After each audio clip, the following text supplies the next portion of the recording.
Slow Burn Media and Bill Huffman present Who Killed, a podcast that provides a voice for the voiceless. Donald Martin has worked at an auto body repair shop for the past 4 months. He says the work takes his mind off of other things, like his son Gene. After Gene disappeared on August 12th in 1984, Don says he suffered from torturous sorrow, which just gets worse every year. In the long run, it's a little worse now than what it was, because the longer it goes, the worse it gets. And it seems like every year it just gets a little bit harder to cope with. 3 years ago today, Gene Martin left home to go on his paper route. He was last seen at 5 o'clock in the morning at his delivery corner at Southwest 14th and Highview. Police responded immediately, combing through the city in search of a body or any clues that could lead them to Gene. And 3 years later, police say the investigation is not closed. It continues to be a very important case to the Des Moines Police Department. We are not getting the volume of leads that we once did. It's been a few years. Occasionally we do get a lead, and we'll follow up on that lead as thoroughly as we can. The case was remarkably similar to the Johnny Gosch case. Both boys were 13 and both were delivering the Sunday paper. Johnny Gosch would be 19 now. Eugene Martin's 17th birthday is next Tuesday. Hello and welcome to episode 121 of Who Killed. I'm your host, Bill Huffman, and this is a Slow Burn Media podcast. On this week's episode, we'll be covering not one case, but two. One of which most of you are familiar with, while the other seems to have been forgotten along the way. As fans of true crime shows and podcasts, I'm pretty sure you're familiar with the case of Johnny Gosch. He was the 12-year-old paper boy who was abducted in Des Moines in September of 1982. Now, when he disappeared, he was wearing a white t-shirt with Kim's Academy on the back and warm-up pants with blue rubber flip-flops and carried a yellow paper bag. Now, Johnny normally would take his father on this particular route on Sundays because it was pretty long and Sunday papers are generally pretty big. But unfortunately, Johnny did not wake up his father on this particular day, and he never actually came home. What actually happened after that has really been a bit of a speculation for nearly 4 decades now. Back in November of 2010, Johnny's mother gave an interview to WHO TV Channel 13's Aaron Brilbeck, and it was kind of about some other paper boys and that had witnessed the abduction. And she said that Johnny was approached by a man driving a blue Ford Fairmount. The guy, quote, shut off his engine, opened the passenger door, and swung his feet on the curb right where the boys were assembling their newspapers. And he started talking about where's 86th Street. Miss Gosch told Brilbeck at the time. Quote, Johnny turned to Mike and said, quote, I've got to get my papers loaded in the wagon. I'm scared. I'm getting out of here. I'm going to head home. As Johnny left, the driver of the car took off too. Now the boys told this to police. Quote, the man pulled the door shut and started up the engine.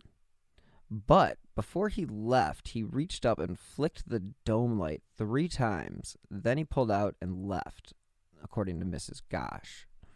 Now, she said that she believed the driver was actually signaling another person to grab Johnny, and that one of the paper boys saw a tall man come out from in between 2 of the houses and actually follow her son. Now, West Des Moines Police Lieutenant Jeff Miller, who was a rookie at the time, told the news station that police began scouring the area immediately, but hit one wall after another.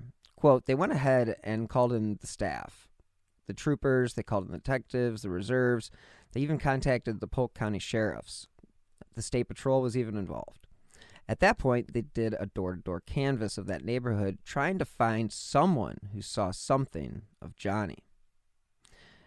Now, again, this is one of those cases that really changed the trajectory of child raising in the United States, because Noreen, who was Johnny's mother, really was relentless in her pursuit to find her son.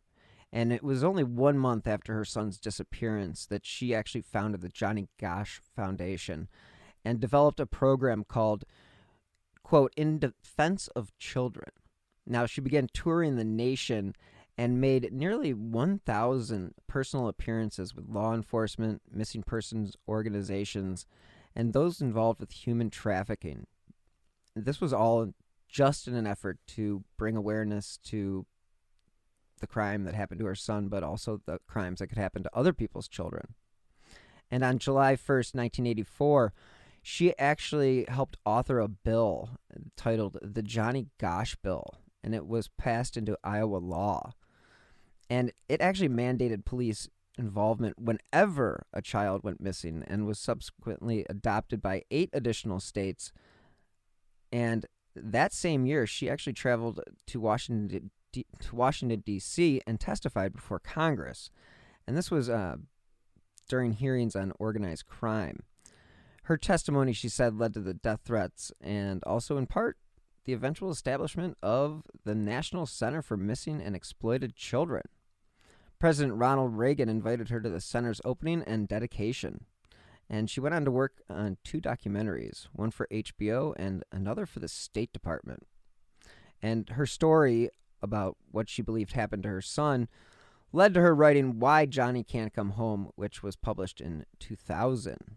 Now, again, there was still no sign of her son, and Johnny's mother actually continues to believe that he is still alive. And back in 2017, they actually displayed Johnny's red wagon that was discovered when Johnny was abducted at the Iowa State Fair. And this is sort of a reminder to people that his case remains unsolved.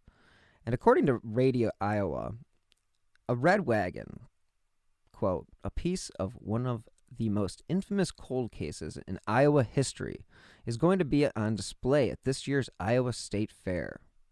Ron Sampson of Des Moines has possession of the wagon, which was being used by Johnny Gosch on the morning of September 5th, 1982, to deliver newspapers.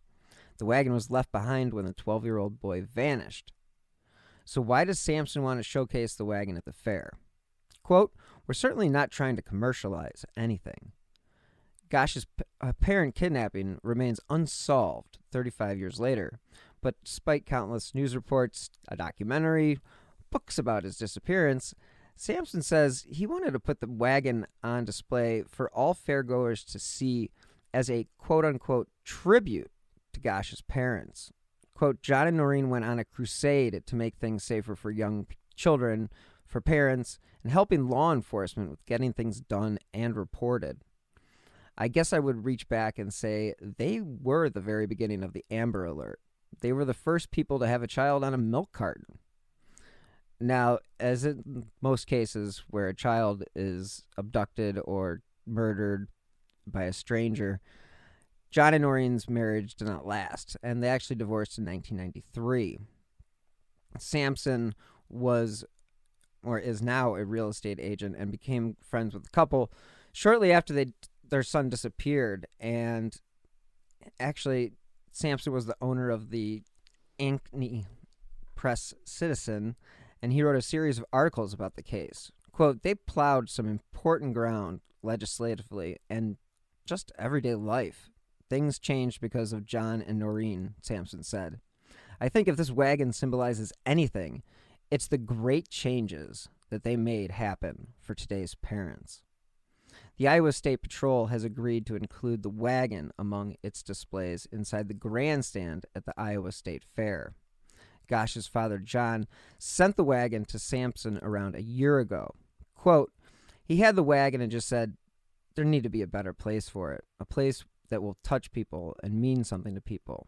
He was going to start traveling at this point in his life and didn't want anything to happen to the wagon. And unfortunately, on the back of the wagon, the name Gosch is painted in black lettering. Now, fast forward only 2 years. On Sunday morning, just 1 month and 11 days since the Johnny Gosch bill had gone into effect in the state of Iowa, It was actually put into use. And this was August 12th, 1984. 13-year-old Eugene Martin had left his home at approximately 5 a.m. to deliver the Des Moines Register newspaper to the Des Moines area. He wore blue jeans, a red shirt, and a gray pullover. And Eugene's route manager actually called his family at approximately 7:15 a.m. to report that Eugene's newspaper sack had actually not been retrieved from the corner of Southwest 14th and Highview Streets. The manager called back about approximately 15 minutes later and said that the papers were still unclaimed. Now, this is what led Eugene's father to call the police. Typically, Gene delivered the newspapers with his older stepbrother, but for whatever particular reason on this day, he went it alone. Now, the Iowa State Fair was in town, and Eugene had a penchant for video games as well as fishing, and he wanted to make some extra money to partake. So he took up a job with the Des Moines Register. Now, witnesses said they saw Martin talking to a clean-cut white male in his 30s sometime between 5 and 5:45 a.m. at that Southwest 12th Street and Highview Drive corner. Now, some stated that the two appeared to be engaged in a friendly father-son sort of conversation, while others recalled seeing the teen folding papers and talking to the man sometime between 5:45 and 6:05 a.m.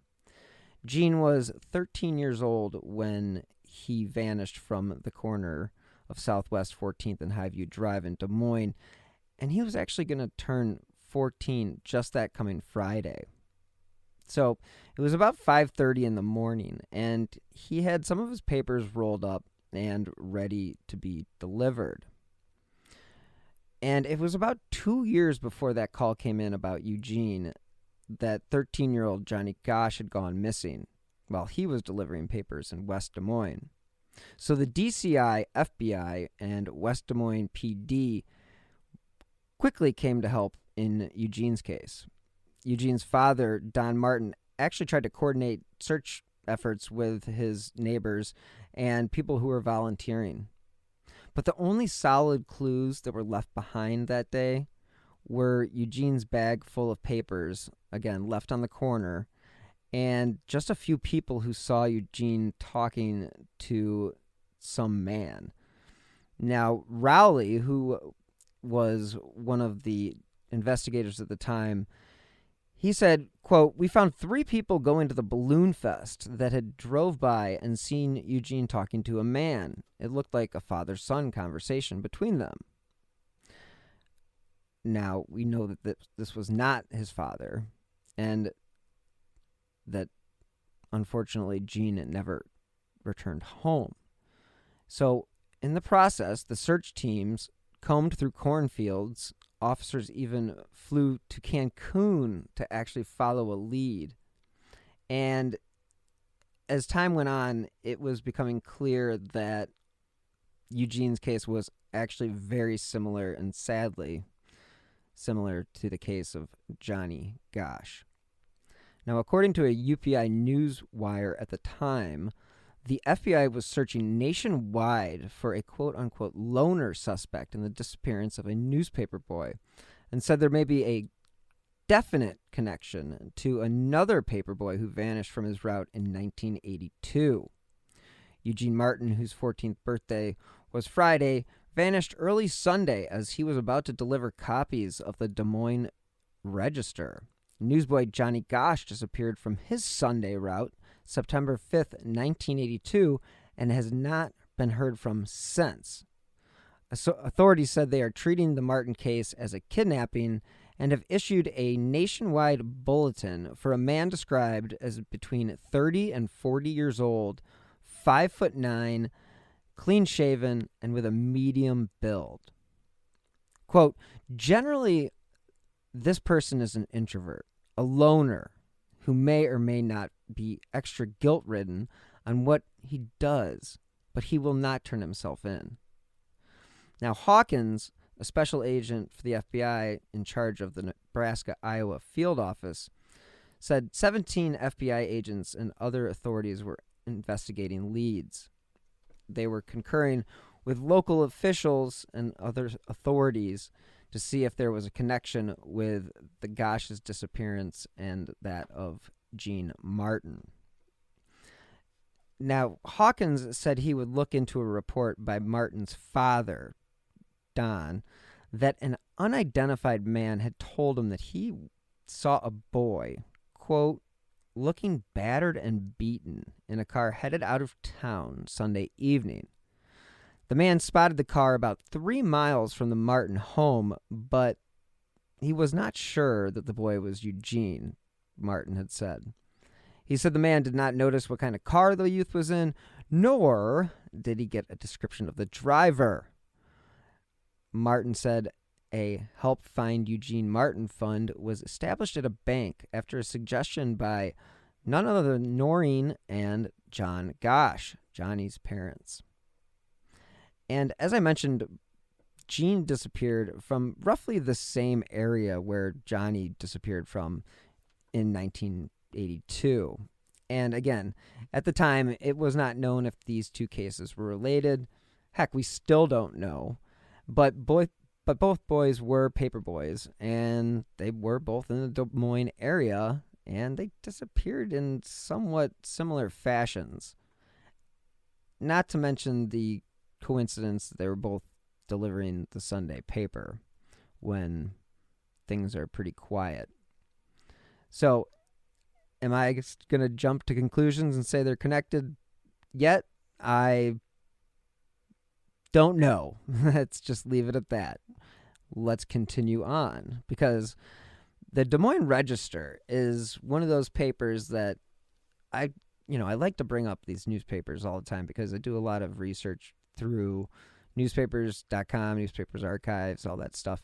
And you find out how much work it went into making these newspapers what they were back then. I mean, you basically were writing the internet in newsprint, and just imagine how many pages that takes up. I mean, it's ridiculous. So some of these papers I've come across, I mean, they've reached like 200 and something pages in a Sunday edition. So, these papers that Gene and Johnny were both delivering weren't light, but again, they were young teenagers, and they probably were physically fit enough to handle it, and that's probably why Gene didn't bother waking his older brother on that day, and probably wanted to keep the cash for himself so he could enjoy a little bit of the fun at the Iowa State Fair. But again, the Des Moines Register, a great paper, covered this case through and through, and two staff writers, Larry Fruehling and Bob Shaw, wrote an article titled Odyssey of Hope and Despair, where they take a seriously deep dive into the Martin and Gosch cases. And the 1980s were not only prime time for stranger danger, but it was also prime time to report on stranger danger. So they stated several days after 14-year-old Eugene Martin vanished, Donald and Sue Martin, Eugene's father and stepmother, found themselves in a yellow and black sedan, riding with a stranger down the narrow road through a rural Polk County graveyard.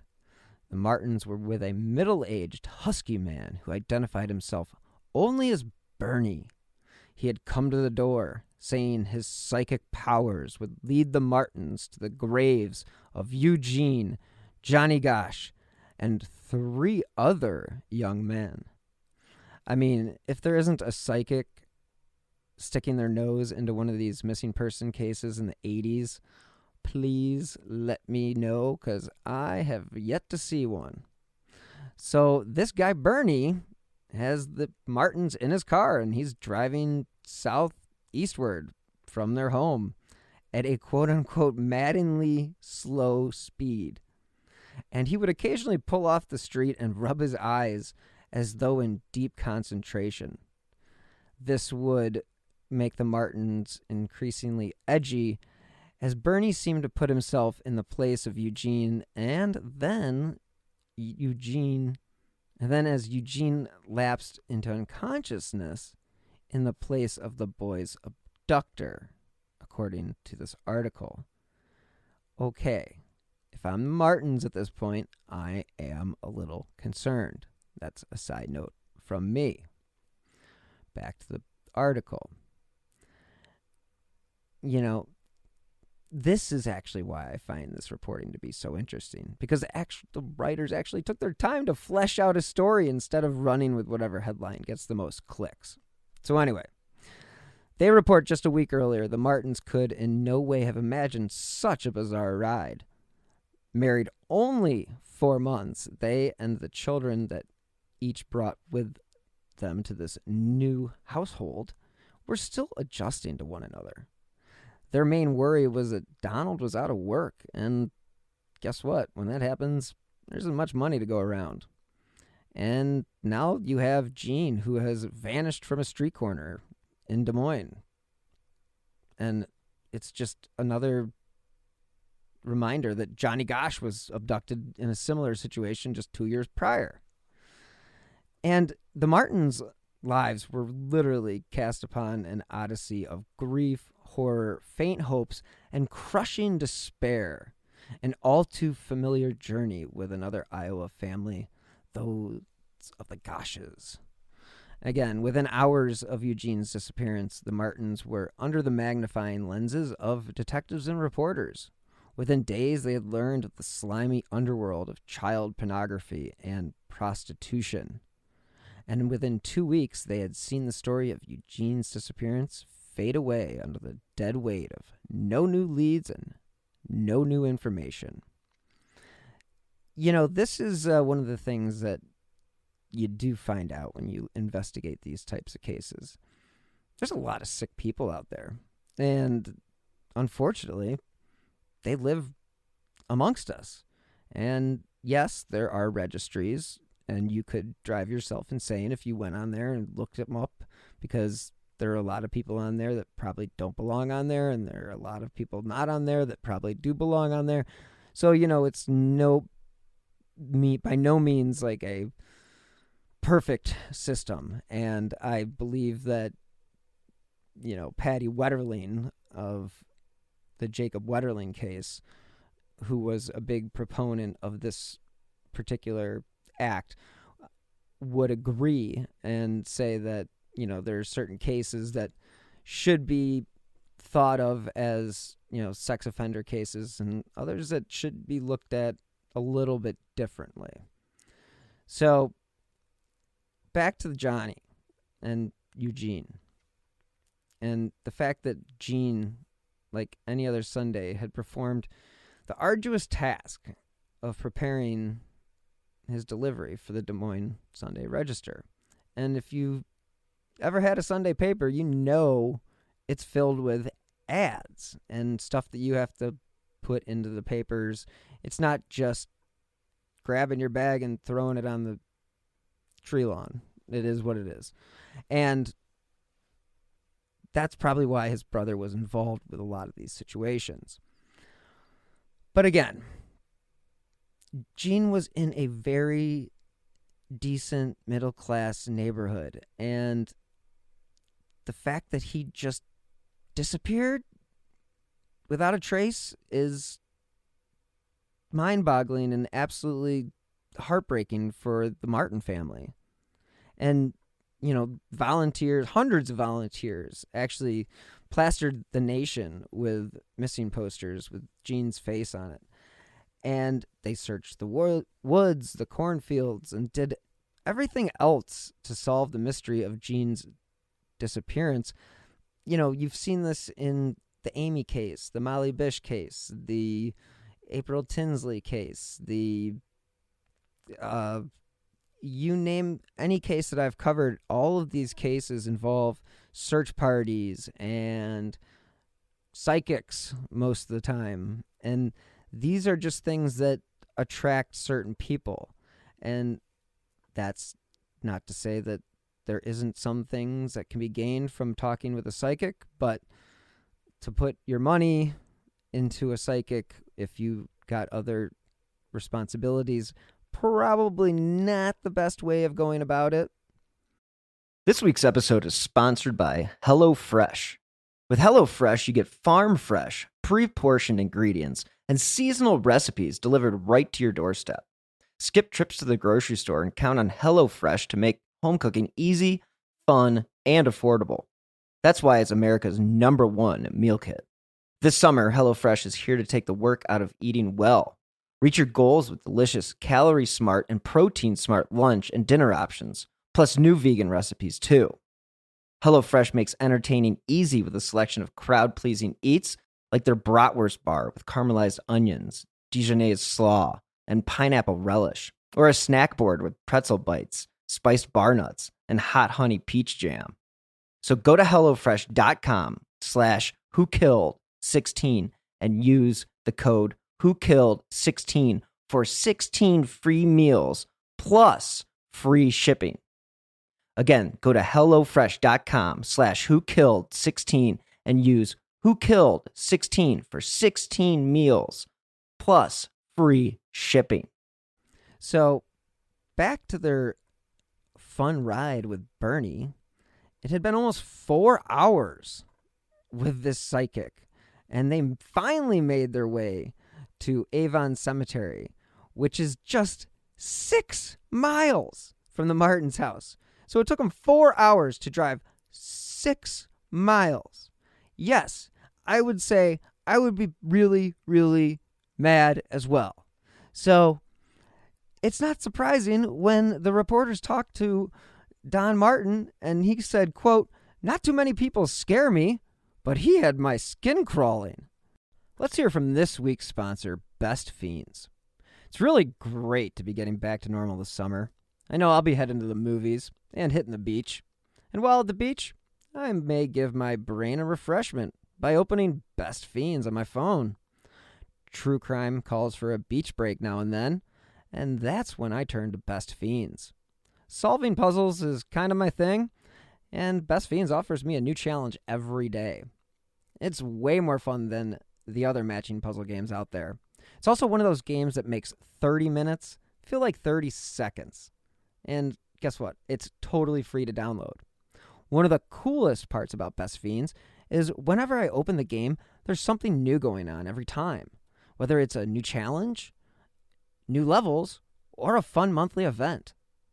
And I am really flying through these levels, which is an example that pretty much anybody can play.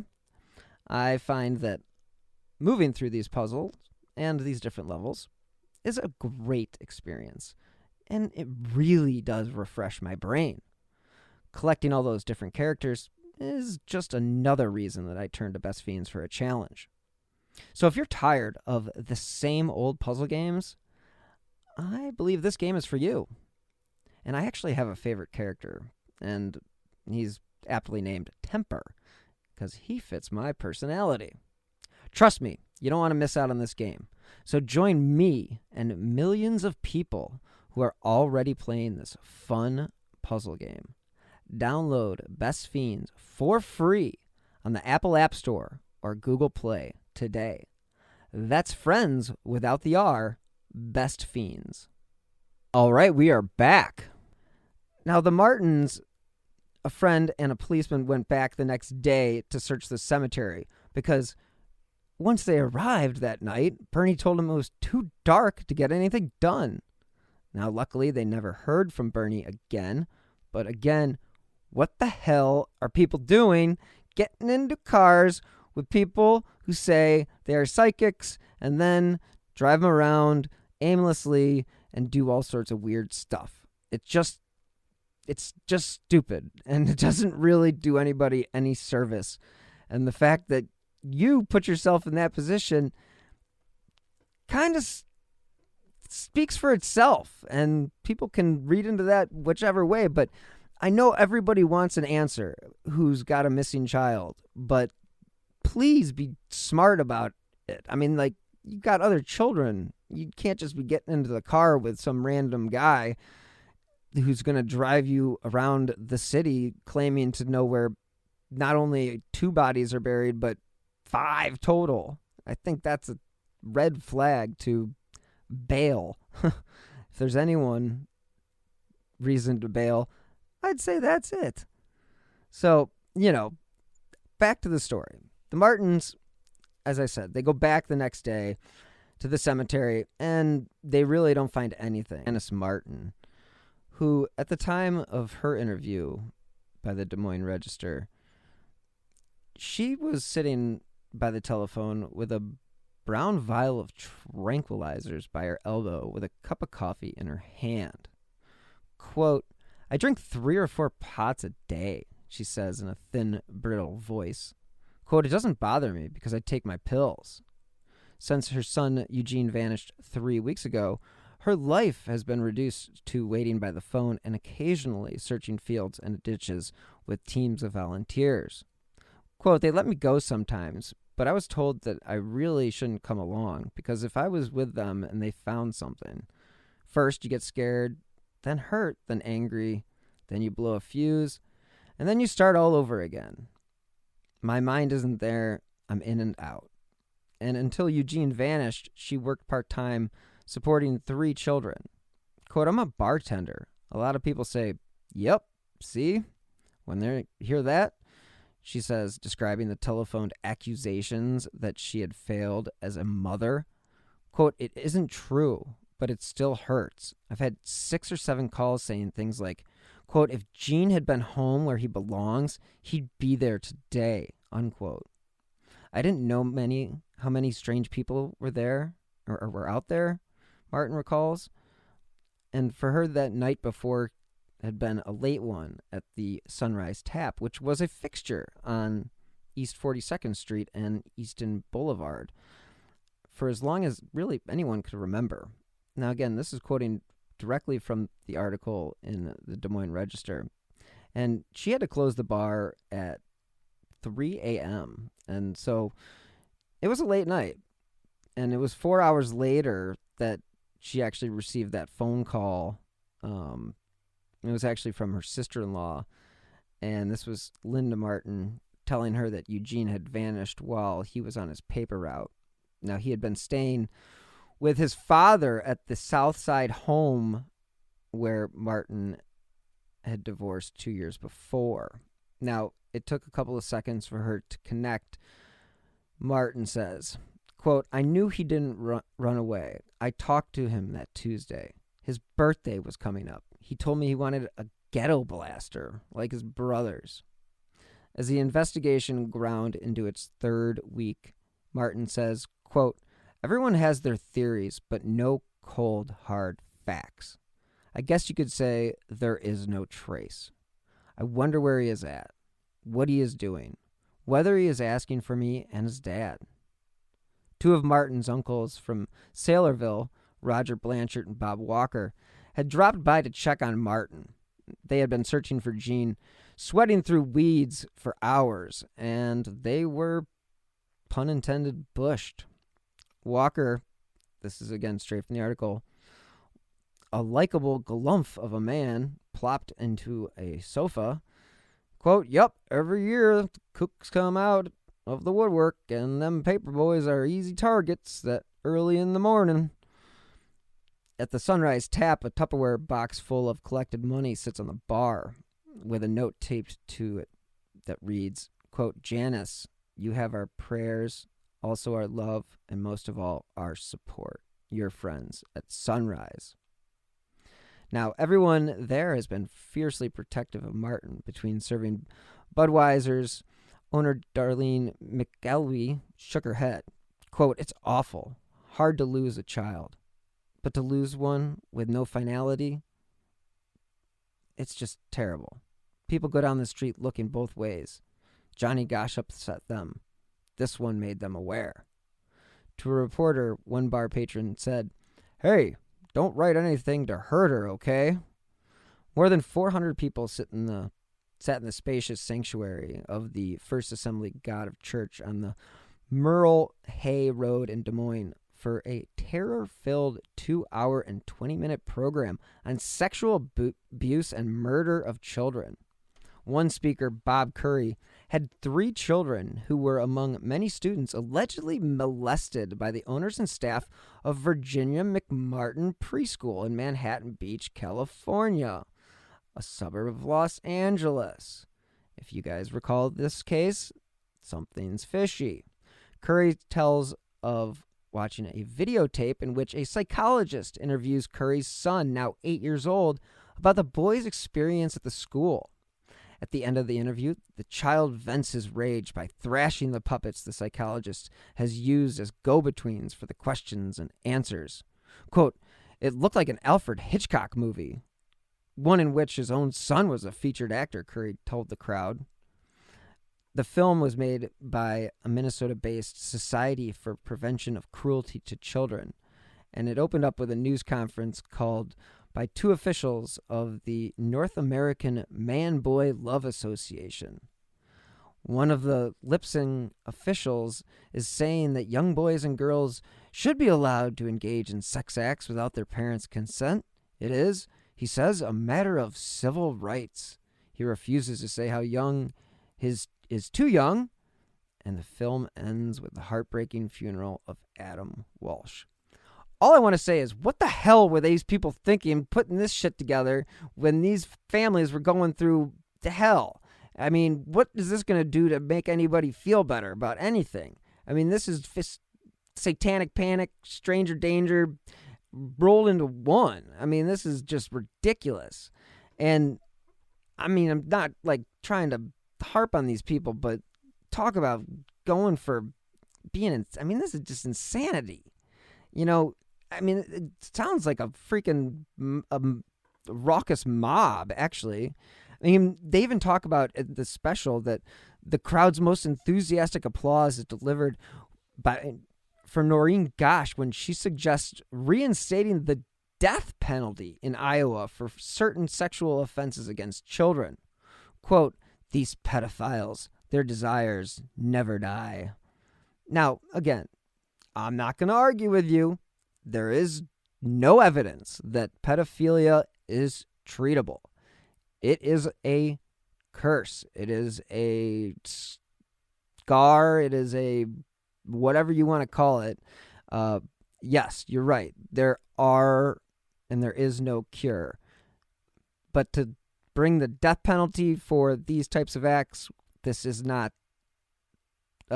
certain countries in the Middle East. Let's just say that. And there do have to be some bit of realists in the room. And I get Noreen's anger, but, you know, again, she made it clear that if you touch a child, you should probably die. Again, a little extreme, but coming from the mother of a child who went missing, I'm definitely not going to blame her, and definitely not going to hold her feet to the fire on that particular one, because you know what?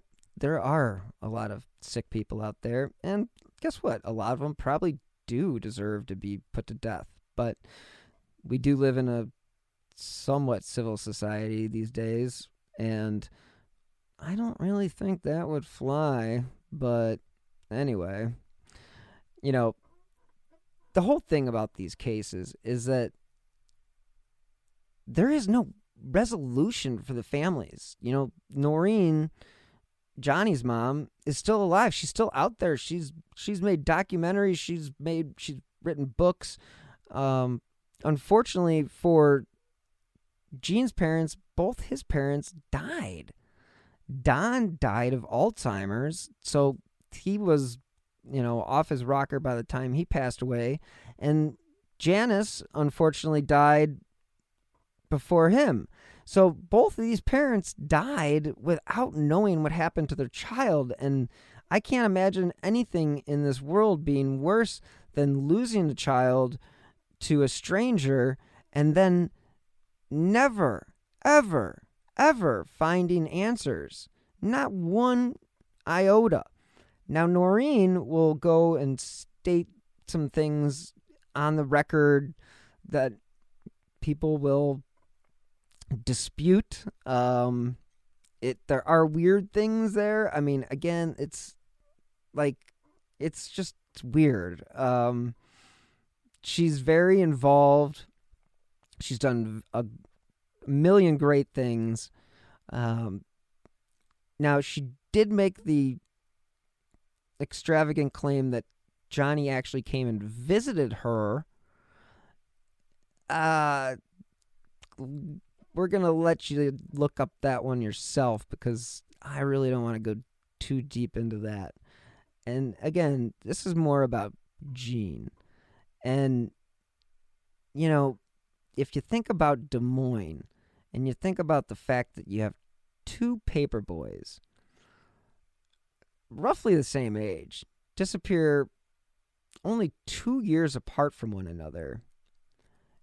I mean, you'd have to be a fool not to think that there is some sort of connection between these two, whether it's a sex trafficking ring or human trafficking, whatever it is, a pedophile who has a particular taste for, you know, boys of that age. These are the things that parents freak out about. And this is also what leads to programs such as Stranger Danger, where strangers make up the smallest percent of actual abductors. And again, we all know this as true crime fanatics, but the bottom line is anytime a child is killed, the majority of the time it's from somebody who knew the family or is a part of the family. That's just a fact. So I'm sorry, but they need to focus on that kind of stuff, not so much of strangers, because I know that when I was a child, when I was in 6th grade, I was followed by a stranger. At least I thought I was, but I was also a year out from Amy Mahalovic being abducted. So it was one of those things. Maybe I was overthinking it, but at the time, it certainly felt like it was real. And can you blame an 11-year-old kid? No. And I'm not going to blame myself for, you know, having the principal call the police on this particular car. I mean, the car did follow me into the school parking lot and did make other cars stop and make them go around. So, yeah, I mean, the chance is there that this person was following me. And it's scary. But let's focus on the people that can really cause harm, and those are the people that are usually within the household. And I'm not saying that neither the Gosch family or the Martin family were involved. I mean, clearly they weren't. And it's just very difficult to think that we spend so much money teaching kids about strangers when all we're doing is making them more apt to not trust anybody. And if you think about it, there's a whole thing about the milk carton kids, and there's a reason why you don't see milk carton kids anymore. Well, other than the fact that that was on paper milk cartons, but for real, honesty, that program, which ran for a few years in the 80s, wasn't all that successful. And psychologists actually came to the point where they were like, this probably isn't the best idea. But I mean, there were 600 dairies across the country that were participating in the program, which was sponsored by the National Child Safety Council. And so, I mean, you had kids sitting at breakfast with their peers staring at them with the word missing or have you seen me? And like, that's pretty traumatic for a child. And if you want to get down to the statistics, this is where it is. There's about 1.5 million children who are reported missing in the United States each year. About 4,000 to 5,000 are believed abducted by strangers. So, not a very high percentage. Now, the guys at Stuff You Should Know did an episode on stranger danger this week, which I suggest you listen to because that actually inspired me to cover the Eugene Martin case. Because as familiar as I was about the Johnny Gosch case, I, unfortunately, like most everybody else, had let the Martin case kind of go by the wayside and was unfortunately not as aware of it as I would have been if Eugene's parents were still alive and, still had the wherewithal to keep his name in the news. It's like John Walsh has always said, it's up to you to keep your missing child in the news. You need to be your child's number one cheerleader. And that is really basically the truth. And the fact that these kids, the milk carton kids, like Eaton Pat's from New York was the first, I think, nationally on a milk carton, but the Gosch and Martin pictures were actually on the milk cartons in the state of Iowa. So that was something that had started in the 80s. And again, as I said, it didn't last very long because it wasn't something that really paid dividends. And you may read about some stories on the internet of some cases where they were found to be, where they actually discovered them. But from what they said on Stuff You Should Know, and from what I read, take that with a grain of salt. I mean, again, there are people out there trying to solve this case still. I mean, the retired police investigator Raleigh, he still hangs a poster in his garage of Gene Martin. And, he's always going to be hanging that poster until the day that either the case is solved or he's found. And again, this was just one of those weird eras where you had missing children being put on everything from pizza boxes to grocery bags to junk mail. And, the biggest issue with all of that stuff is that, the Have You Seen Me campaign is a lot of people just stopped paying attention. I mean, yes, it was traumatic for children, but it was also a little bit of a overkill. It's kind of like what you don't want to see with Amber Alerts. I mean, we've got a city alert system here where I live, and I already feel like they've taken advantage of it by just sending out stupid updates. Now, it's not Amber Alert. The Amber Alerts are still productive, and I believe those are very helpful, especially with the fact that they're ways to, get to everybody much quicker than you could have in the 1980s. And again, this is a sad, sad case of, a boy, two boys who innocently left their homes to earn a couple extra bucks to do what they wanted to do, play video games, go to the state fair, have fun with their friends, and yet they were abducted and they were never seen again. And it's just terrible. I mean, this is one of those things that you just don't understand.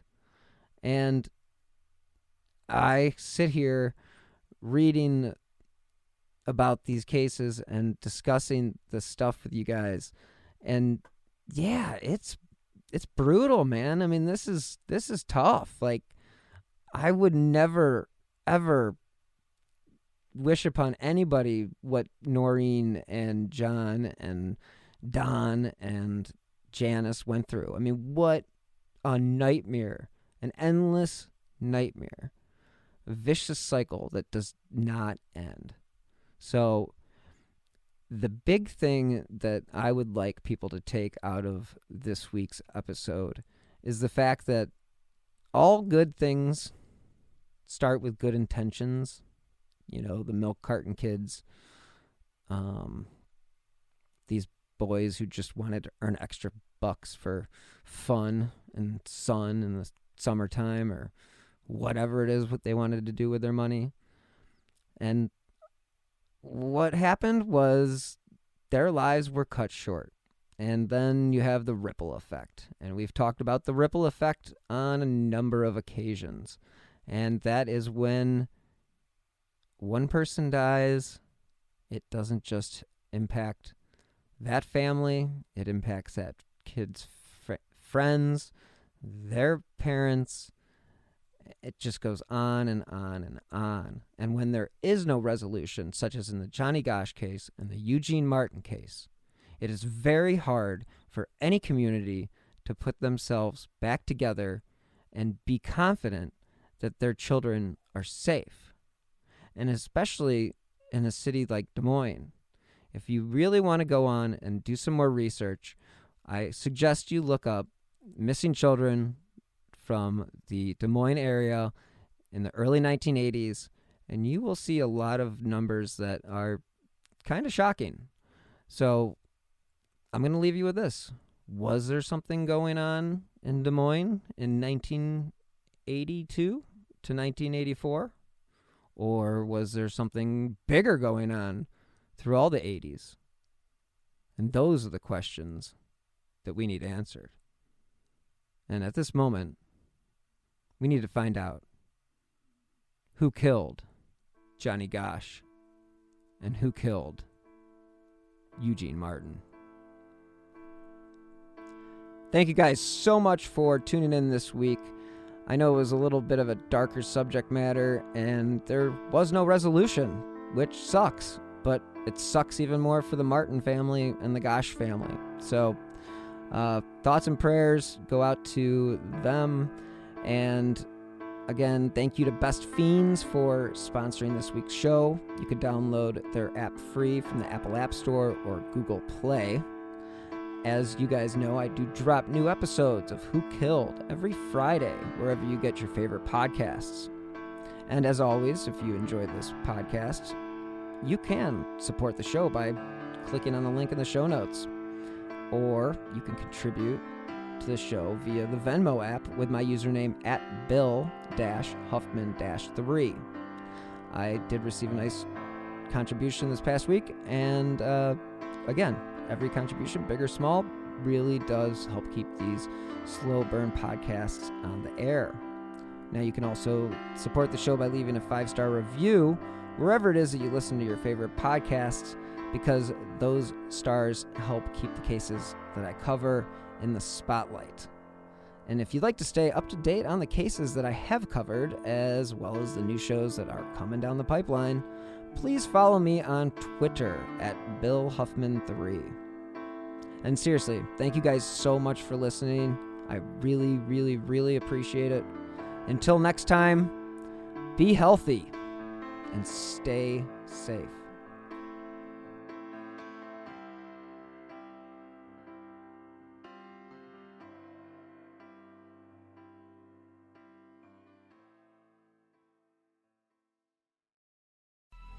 Coming up on 5 Minute News, I'm Anthony Davis.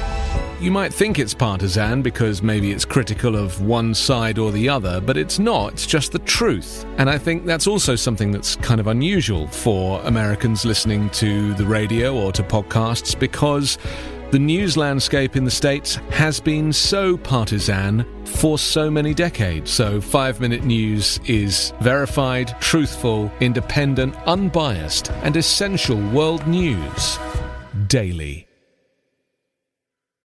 Are you tired of seeing your teen or young adult struggle on a path that clearly isn't the right fit? Is your teenager confused about which direction to take after high school? The future of work is changing rapidly, and our kids need to know all of the options available after high school so they're empowered to make the choice that is best for them. In each episode, we explore the latest trends that are shaping the opportunities of today and tomorrow. I'm your host, Betsy Jewell, and this is the High School Hamster Wheel Podcast.